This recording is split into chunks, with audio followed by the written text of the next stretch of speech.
terms of morality and integrity of ethics, I don't think much of Auburn head coach Hugh Freeze.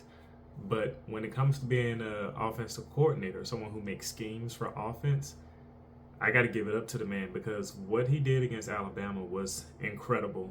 If you're a football nerd, I think you're going to really like this video because I'm going to break down or at least show you what was successful in Auburn's offensive attack yesterday and how they attacked the Nick Saban defense specifically. So if you want to know why did Auburn have some success, well, let's just check out this video. So I'm going to show you about 7 plays here, and hopefully you're going to come away just as like awed in football as I was. So let's talk about the first play here. We're going to jump right into the second quarter. It's 13 minutes and 32 seconds left in the game. It's 3rd and 8. And so you have Peyton Thorne in at quarterback. If you notice, Auburn has running back set to the right. They're basically in 11 personnel, or maybe 12, because one of those wide receivers in that trips formation at the bottom, he looks like a tight end, which I think it really is. So this is really 12 personnel that's in 4 wide. So basically 2 tight ends, 2 wide receivers, 1 running back. And if you notice, look at that trips formation at the bottom of the screen. So you got the wide receiver up front, you got 1 wide receiver set to the back to the left, and you got the tight end set to the back on the right. And look at the Alabama defense. Alabama likes to play defense. Nick Saban's defense does not want to leave a guy uncovered or be out leveraged on one side of the field, which basically means if you have 3 guys on the left side for the offense, you're going to have 3 Nick Saban defenders on that same side matching up. And Alabama plays what's called a pattern match kind of zone defense, where basically it's like a zone defense that turns into man defense when a guy comes into your zone. And that works really well for adjusting to some complex route combos and progressions and combinations and things like that. But as you will see, Hugh Freeze knows this, and he's going to design multiple plays that attack this type of formation, which is, I think this is incredible. So look, Malachi Moore's up front on the guy up front, and then you have Caleb Downs, you have Kool-Aid McKinstry, the 2 other secondary members behind Malachi Moore. Look at what happens in this play. So if you'll notice, as soon as the ball is snapped, you got 1 receiver run straight ahead, and you got another receiver running right behind him. So you have 2 guys on the left side. You got the tight end basically running like a little small crossing route across the middle of the field. And look at the Alabama defenders all take a guy. It was supposed to all take them in a fluid way, but look at the way that Auburn, like the way Hugh Freeze called this play. He made it seem like there were going to be 2 Auburn receivers running up the field on the left-hand side of the offense. So it was going to look like that guy up front and the guy to the back left of the guy up front on the Auburn side were both going to run wheel routes up the left side of the field. Basically, Malachi Moore and Kool-Aid McKinstry would then follow them up the field, and they would be covered down the field. But Hugh Freeze knows that Alabama's pattern match is going to have them assign a guy. So Malachi Moore is going to take the guy up front. Kool-Aid McKinstry was going to take number 10. But look at what number 10 does. So this is the route. Hugh Freeze says run like you're running the wheel route. So now Kool-Aid and Malachi have to follow these guys up the field. He tells him to stop, basically. Like, stop, cut inside. Transition that wheel route into a slant route.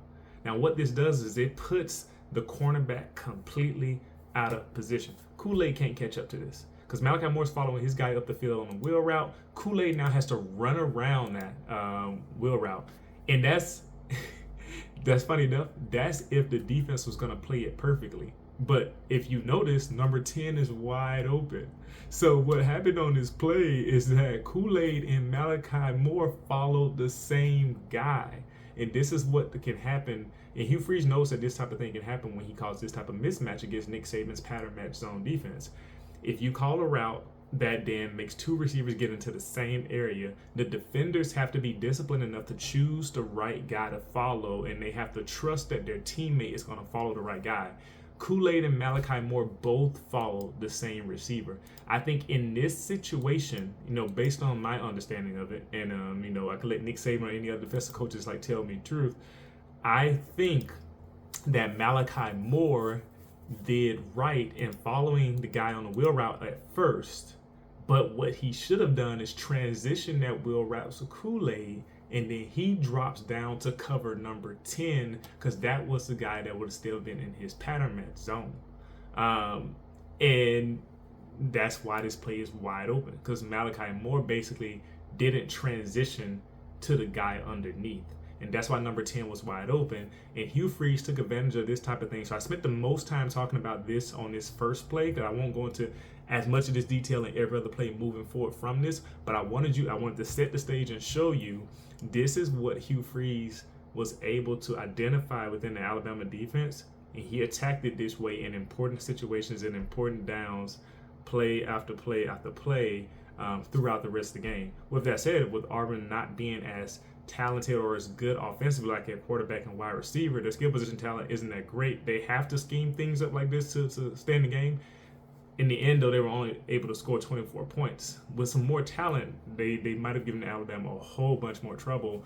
But this just goes to show Hugh Freeze definitely knows how to attack a Nick Saban Alabama defense. So this was one of the passing play examples. Let's transition to a couple of runs, and then we're going to come back around to some passes. So let's go to the next play. Here we go in the second quarter still, so it's a little bit later, 3 minutes and 2 seconds left in the game, second and second. So on these short run plays, Auburn had like a pattern here. They basically did a lot of counter, misdirection, trap blocks to really set Alabama up for some backdoor plays, some counters. So if you notice on this play, Alabama they have 5 guys on the line of scrimmage. They're playing up close. They're preparing for a short run. They know something's about to happen. Auburn has 11 personnel, 3 wide receivers, and 1 tight end. 1 tight end is basically playing up back in the backfield, and he has the running back set to the right. At the snap, everybody's going to go to the right, the offensive line, and the running back, and the quarterback, and then you have the wide receiver number 10 in motion going to the right. So basically, everything on this play is telling the Alabama defense this play is a running play going to the right of the offense. So all the Alabama defenders are going to their left, which is the offense's right. You notice it's not really aggressive, but they all subtly start attacking the line of scrimmage to the left. Look at all the defensive linemen from the defensive tackle on the left end, and Bradshaw on the left side. They all kind of attack the offensive line going toward their left. But then you notice that the quarterback then hands the ball off to the running back, coming back to the defense's right, which is the offense's left. But notice that number 6 from Alabama and the linebackers and everybody, they all initially move kind of toward the left. The linebackers, I think, on this play for Alabama, they saw through the fake a little bit better than the defensive line did. They weren't able to then fill up the gap because Caleb Downs was holding his guy here on the edge. But number 30, which is Campbell, and you had Deontay Lawson, they both then get blocked because while the defensive line is attacking the line of scrimmage to their left, those offensive linemen then kind of watch them that way, hop off their blocks, and get up on the linebackers. So when you see this play, you're like, man, the linebackers got blocked. Number 52 comes forward and blocks Kool-Aid McKinstry, open gap. Because Caleb Downs is sitting the edge, so he can't just pop off his guy and try to fill that gap, because the running back's just going to pop to the outside and run up down the sideline instead. So he has to trust that his guys are going to fill up the gap and stop this play. Unfortunately, the linebackers are getting blocked. Kool-Aid McKinstry gets blocked. Open lane leads to a long run. So Auburn was able to scheme up runs like this throughout the game. And because when you look at the big stats, I think Auburn ran for 248 rushing yards in this game. And it wasn't always, they had a few like chunk plays where they were like, oh, here's 5 to 7 yards running. Most of those yards, I think a big number of it came on some really big runs. And it was on plays like this where they really took advantage of the fact that they caught Alabama slipping. Like trying to go one way because Alabama was being aggressive, trying to stop the play. And Auburn had some great counter misdirection type runs like this that were executed very, very well. And the linebackers got caught up in the blocks. So this is a good play by Auburn. So let's go to another one here. This is just a little bit later in the game. We have the second minute, 2 minutes, 31 seconds. Probably not too long. I think probably the next play or two after that last one. Auburn here is going to do something different than what we expect. They're under center, for one. Peyton Thorne's under center. They are running 11 personnel again because they usually go fast after they get a big play. So they got 3 wide receivers, 1 tight end who's basically an up back or H back behind the right tackle, and they have the running back in the I formation, or basically like ace, right behind Peyton Thorne on the center. So Alabama, is probably expecting a run here again or some type of trickery. So Alabama sets up. It's 1st and 10. They're playing tight coverage. Everyone's up on the line of scrimmage. Once again, funny enough, the offensive line gets the defensive line to attack to their left, which is the offensive line's right. Because the offensive line, if you notice, all 5 of them start blocking down to their right. So that means the defensive line has to maintain leverage and gap control. And Hugh Freeze knows this. He's designing it so that they're playing leverage in a certain way.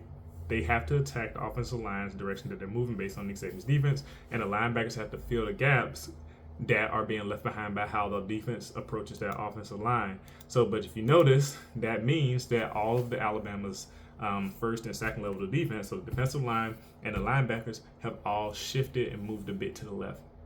Meaning that once Peyton Thorne does this fake handoff to the running back as if he was going to run to the right of the offense, like the play looks like it's developing to be, they're not expecting Javaris Johnson. By the way, I found out we're related, which is cool, to get this flip around here. And he gets this ball and he runs around the other side. So if you notice, I said the Alabama defense is shifting and moving to their left. Auburn then runs a play to their left, which is the defense's right. They are all out of position at this point. And even the ones who aren't, like Kool-Aid or like Jalen Key, which they technically still are here, Auburn has 3 guys pulling or ready to block on their left side, which is Alabama's right. Auburn has 3 guys blocking. And there's only 3 guys potentially who can maybe get this play. So basically, it's 3 on 3. They now have solved the blocking issue, and they have number 4 wide receiver blocking. They have an offensive lineman blocking. I think that's Deontay Lawson, and they have the tight end running around. And of course, everybody gets blocked. So number 4 in the offensive lineman block Lawson. The tight end number 86 carries Javaris Johnson up the field, and the only person who can maybe get there is Campbell. Campbell chases it down, which Campbell has some nice speed. So props to him for being able to do that. But by that time, the momentum of Javaris Johnson is carrying him over the first down marker and into the touchdown. Just a really well executed play. It's a simple thing. It's not that it's the most complex thing in the world, but against the Alabama defense, against how they attack and how they fill up their gap control and leverage, it was a really good call. And notice Hugh Freeze called this play in the red zone, and to get this play, I'm pretty sure he's calling certain plays here because like this will be a touchdown. Like this is the play that we're gonna get a touchdown on. And it was the right call. They made it work. So good play. And then let's go on back to a pass play. And you're going to see that concept that I was talking about again, about how they attack the Alabama pattern match zone and how they do their defense. So it's 3rd and 3. It's 8 minutes and 9 seconds left in the third quarter. Alabama's up 20-14. So Auburn's trying to convert this third down. Like I said, they're in another situation where they need to get a conversion. It's an important down. It's an important situation. And Hugh Freeze is dialing up another one of his plays that are intended to get a conversion. So on this play, it's basically a slant route. Auburn is once again running 11 personnel, which is 1 running back and 1 tight end. The running back set to the right of Peyton Thorne. There's 3 wide receivers, but they set up to where there's 2 on the right side and there's 2 split out far wide on the left side, 2 wide receivers that is. And look who's out there guarding. You have Caleb Downs, the safety, and they have Kool-Aid McKinstry. Hugh Freeze and Auburn knows Alabama, if you're going to stack receivers, Alabama's going to play it in a certain way where they switch off their coverage, whether that's like the pattern match zone or just how they do their man defense, right? They're going to switch guys off. They're supposed to. When this ball is snapped, because the motion, first of all, they motion Javaris Johnson in, because Javaris Johnson is the stacked receiver under the guy who's up front on the line of scrimmage. Once they motion him in, Kool-Aid McKinstry shifts over. Caleb Downs now takes notice of this, and they now have to decide when these routes develop, we have to adjust and choose and discipline choose the guy we're going to cover down the field. And so the ball is snapped, and the receiver who's up front then moves out to the left toward the sideline. Kool-Aid McKinstry correctly then takes on that situation. But now this leaves a really good receiver, Javaris Johnson, on the safety. So this is the same thing that Tennessee did to Alabama last year, where they kept getting Hyatt, that really tall and fast receiver, on Alabama's DeMarco Hellams. And you know what happened in that game. And this time it wasn't as drastic of a situation or an outcome, because obviously Peyton Thorne is not Hendon Hooker, and Javaris Johnson is not a 6'6" receiver who can just run down the field. So they were just like, let's get this third down. Let's not try to go for a deep touchdown here. But with that said, Caleb Downs, no matter how good of a safety he is, no matter how good of a freshman he is, it's really hard for a safety to keep up well with a wide receiver as talented as Javaris Johnson. He basically has Caleb Downs like struggling to keep up footwork wise, and he runs right in front of him, catches this slant route for a first down, and gets a lot more because of all that separation that he had. I think on this play, the mitigation here, what Alabama could have done is had Caleb Downs play a little bit closer. Obviously, I'm pretty sure the defense has the safety play off for safety reasons. That's funny, I didn't intend to do that, but that's how it worked out. You don't want your safety getting burned. I'm pretty sure if Alabama consistently started having their safeties play up close on these type of man coverage concepts or pattern match zone concepts, the offenses are just going to stack them again and have their guy run up the field. Unless your safety can play like a cornerback, they're in trouble most of the time like that. So, like I said, Hugh Freeze knows this. They took advantage of it. Really good play. I agree. You just got to give it up to what Auburn's doing here, what Hugh Freeze is doing. It's actually really, really impressive. Let's go to another one of these passing plays where Auburn takes advantage of the Alabama defense again with how they're supposed to switch off guys and how it's supposed to work. So it's amazing how Hugh Freeze consistently did this. It's third quarter, 6 minutes and 42 seconds. Like I said, but if you notice, this type of play didn't happen like every other time. Like Peyton Thorne only threw like 16 passes, 11, a smaller number of passes. He only completed 5 of them, but the ones he did complete were big because they were completing these type of concepts, and it just felt big because they got some big yardage on some of these, right? So once again, 11 personnel, 1 tight end, 1 running back. That guy Javaris Johnson is in motion on this play. It's 2nd and 6 minutes 42 seconds left in the third quarter. And Alabama, once again, is playing man. They're not trying to get beat in the box with the run game, so they got the 2 linebackers up. They got 5 people up on the line of scrimmage, right? So they're trying to make sure that they don't see the run here. So Auburn's going to do a pass, and they're in or close to the red zone. So I'm pretty sure Hugh Freeze is like, I'm near the red zone. I'm trying to get my touchdowns in, right? These are the perfect plays to get a touchdown. Like, I'm pretty sure if you call this play somewhere else, it also will be successful, but there's a higher chance of it being a touchdown in the red zone because of, the distance that this play is designed to cover and what it can take advantage of. Is like, if you catch the defense off guard, you most likely have not that long or not that much space to run to the end zone too, and that's what we have. So on this play, they're in the shotgun. Javaris Johnson's in motion, and look who's down here. You have Kool-Aid McKinstry. So they really attacked the safety cornerback combination, the same thing that Tennessee did. This time it wasn't a wide split though. So Kool-Aid McKinstry is on top of the wide receiver who's running the slant inside, right? In a pattern match defense or in a man defense where you have to adjust to who's going to take who, one person immediately, Kool-Aid or Malachi Moore, has to decide who's going to take this guy. And if you notice, they both look at the receiver and then they decide, okay, make a decision. Kool-Aid then takes the slant, and Malachi passes it on. You would think then if Malachi's passing it on, he's going to take Javaris Johnson, who's running a wheel route behind that. So obviously there's a slant route now and there's a wheel route going underneath it. So obviously Auburn's trying to make space for this wheel route. And they're trying to make a conflict in the defense. And like I said, Hugh Freeze knows. I think in this situation, Malachi Moore is supposed to take the slant route. And Kool-Aid should have backed off and taken Javaris Johnson on the wheel route. And even if you don't do that, let's say that Kool-Aid keeps the slant route, like let's say he's supposed to, and Malachi Moore then switches over to Javaris Johnson. You would think that's what he would do, but he didn't. As you can see, Javaris Johnson is just running up the field like free because no one picks him up. no one switched off to Javaris Johnson. Like I said, this isn't luck. This isn't just the Alabama defenders not playing the play that they're not supposed to play. This is the result of scheme and being attacked in a way that makes you second guess your decisions and not play with discipline, especially in the Iron Bowl and a rivalry where you're supposed to be making the right decisions and you're thinking, I need to make a play. I'm supposed to stop this team, and they're stressed out. One of them made the wrong decision here. And I'm inclined to think that Malachi Moore should have taken the slant route and Kool-Aid should have broke off and taken Javaris Johnson.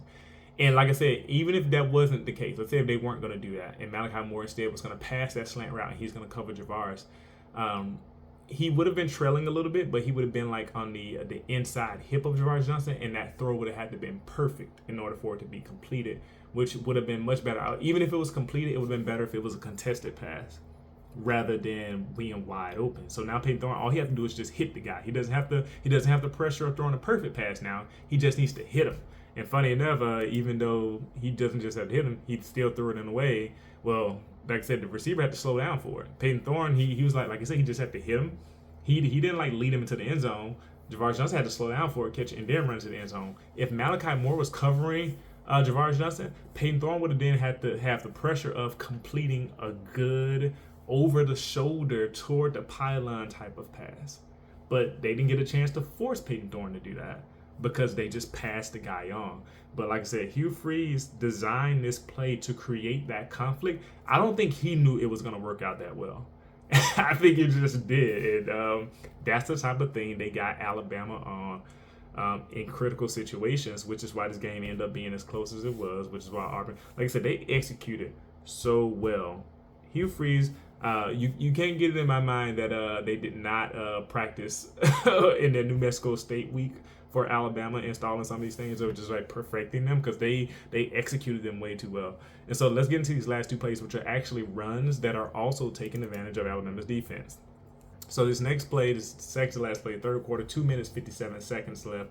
A little bit later, Auburn has, after that last score, they've got the ball back now, and they're trying to move down the field. 2nd and 7 here, and they are once again, and they're in 12 personnel this time. One running back, two tight ends who are both on the right side of the line of scrimmage, two wide receivers, one on the side with the tight ends, and you got one wide receiver set out for our left with Kool-Aid McKinstry and man coverage up close on him. So Alabama is going to have to deal with a read option here. So basically, a read option is when a quarterback snaps the ball, he's then looking to read a certain defender, and based on what that defender is doing, he's going to hand the ball to the running back or pull it for himself. So on this play, Alabama's defense is then all being tricked into thinking that this is going to be a run to the right.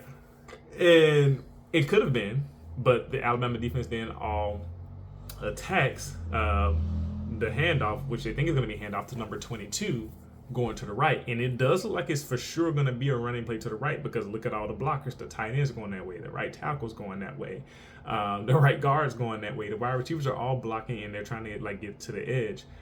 They attack it that way. Even the linebackers, both, and I think this is definitely why the quarterback pulled it. Both Deontay Lawson and Campbell moved to the left, to their left, which is the offense's right. They shifted that way because they're thinking we're going to stop that run. At this point in the game, like I said, like when it's a read option, I think Alabama knows as a defense, you're supposed to, watch that quarterback and, and look for the handoff, right? And when you're aggressive, this can work really well. Like if it was a handoff, this was going to be a stop in the backfield. But because Auburn has already had some success in the game, Alabama's defense is jumpy. They're like, we got ran on big. That counter trap play from earlier, it busted a big run. Jacquez Hunter had a big run earlier in the game, right? We need to hop on these like handoffs to the running back as soon as we can. So Hugh Freeze, being the offensive coordinator that he is, like I said, I'm calling him the offensive coordinator. He's the head coach, but he's still calling plays, or at the very least, a part of implementing that scheme. They're expecting a handoff to the running back. We need to take advantage of that aggressiveness now. So Peyton Thorne sees both linebackers. Now their gap integrity for the middle of the defense is gone. Because I want you to notice, look at what Dallas Turner did when he looked back at what's going on at the end of this play, right? Like Peyton Thorne takes off to the left now, in between the left guard, where the left guard and left tackle are blocking the side. He's in the A gap now because all the other defenders have washed themselves down beyond the A gap toward the right side of the offensive lines B gap and C at that point. So this is the middle of the field is wide open. Peyton Thorne takes off. He's open. He's open. And then he gets like 15 yards. Look at Dallas Turner throw his hands up in the air. He's like, what's going on? Like, why did that happen? Because Dallas Turner did his job. Dallas Turner held the edge like Caleb Downs did early in the game when I showed you the run play. He held the outside so that Peyton Thorne wouldn't run to the outside. And then you even got Justin Igboigbe, number 92 as well. He's inside a little bit. They held their gaps. 92 probably got washed down a little bit. And maybe if he had fielded up a little better, Peyton Thorne wouldn't have had a way to run through there. But both of the linebackers are now out of position. If they stayed in their gap, or if they were able to read this correctly without being as aggressive, Deontay Lawson would have been here to meet Peyton Thorne in the hole. Peyton Thorne in the hole, but he couldn't. And so Dallas Turner's like, how did this happen, y'all? Like, why do we leave such a big gap in the A gap right there? Because that shouldn't have happened. But Auburn they've had some success, so now the defense has to react to a fake handoff. And on the read option, the quarterback pulls it down, wide open A gap, runs it in. Just a really good play. Great job of executing that by Auburn. So here's the last play. Last play is the fourth quarter, 12 minutes, 28 seconds left. 2nd and 17. 2nd and 17, which is crazy because you're thinking Alabama's about to get a stop. They're about to push these guys out of the red zone. Hugh Freeze, once again, knows the Alabama defense. Alabama, if they can, likes to have a numbers advantage when it comes to pass defense. If you have 2 wide receivers on one side of the field, Alabama's going to try to have 3 DBs on your 2 wide receivers, making it very hard for you to pass the ball. If you have 1 wide receiver there, they're going to have 2 guys if they can have a numbers advantage. Alabama that's the type of defense they like to play, basically. If they're able to stop your run to the point where they don't have to put extra guys in the box, they'll then put those extra secondary guys on top of the receiver combo set. So if you notice, Auburn's in, they're basically spread out wide here. There's like 4 wide, 2 at the top, which one of them I think is the running back over there, 2 down at the bottom. And that allows Alabama then to have 3 on 2 on that top side of the line of scrimmage up there. We got Kool-Aid, and I think you got Deontay Lawson over there. You got Jalen Key. And so when they do this type of thing, notice then that and it's funny, I said DBs earlier. It's not always DBs. They'll have like linebackers or other players also like kind of cover that, especially if it's a zone. They do the pattern match thing. They try to have a numbers advantage in those passing situations so that you can't just get a quick play out on them. But when you do that type of thing, your defense is now shading toward the wide receivers out there in the open field.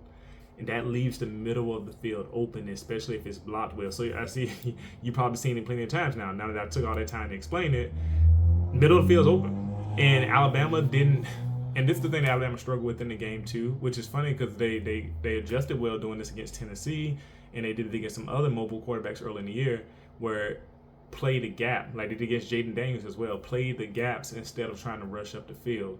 On this particular play, they tried to rush up the field because it's second. And I get it, it's 2nd and 17, so they're trying to rush the passer. But Peyton Thorne hasn't been that much of a threat passing to begin with, so probably you could have just maintained your gaps and made him throw short or something. But they rushed up the field. Middle of the field is now open, and it was not going to be a pass to begin with because look at the offensive lineman number 66 running up the field. This is a run. This is a QB draw all the way. And look at all the routes. So this is the part that you probably noticed, but now I'm going to explicitly say it.